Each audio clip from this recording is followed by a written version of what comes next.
You ask Tiger to calculate.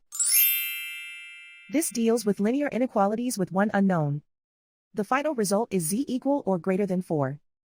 Let's solve it step by step. Group all constants on the right side of the inequality. Subtract 7 from both sides.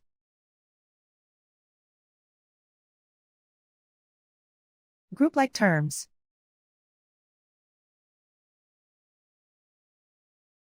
Simplify the arithmetic.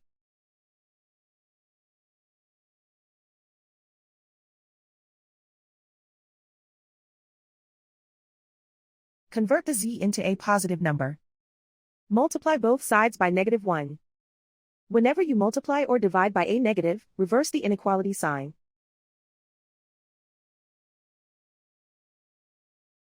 Remove the ones.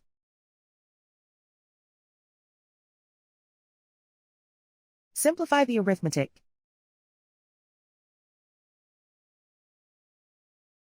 Plot the solution on a coordinate grid.